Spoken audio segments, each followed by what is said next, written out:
اعوذ باللہ من الشیطان الرجیم بسم اللہ الرحمن الرحیم قالا اور کالا کہا لہم انہیں اور کہا انہیں نبیہم ان کے نبی نے انا بے شک آیاتا نشانی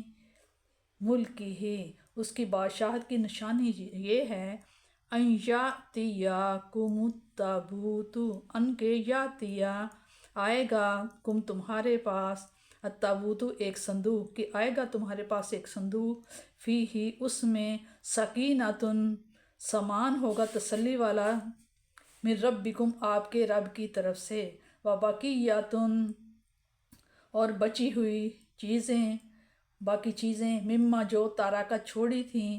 آل موسیٰ و آل ہارون نے موسیٰ اور اولاد ہارون نے تحملہ اسے اٹھایا ہوگا ملائکہ فرشتوں نے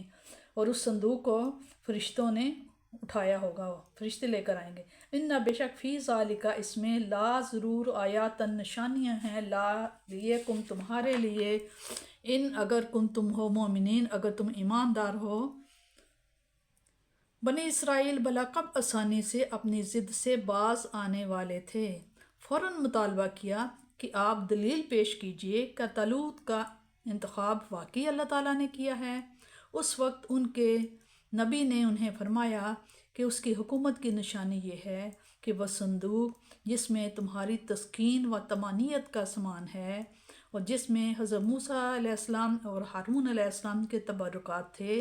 اور جو عمالقہ تم سے چھین کر لے گئے تھے وہ تمہیں فرشتے واپس کر دیں گے اور اگر تم میں ایمان ہے تو اس سے بڑھ کر تمہیں کسی مزید نشانی کی ضرورت نہیں رہے گی جب فرشتے اس صندوق کو اٹھائے ہوئے یا اس بیل گاڑی کو ہانکتے ہوئے جس پر تابوت رکھا تھا بنی اسرائیل کے پاس لے آئے تو اب انہیں طالوت کے ملک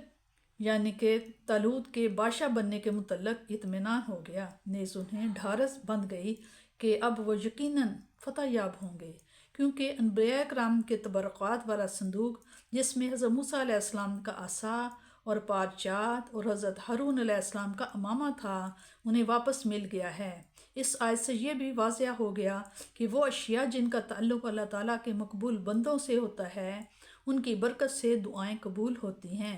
اور دشمنوں پر غلبہ نصیب ہوتا ہے صحابہ کرام رضوان اللہ تعالیٰ علیہ السلام حضور صلی اللہ علیہ وسلم کے ناخن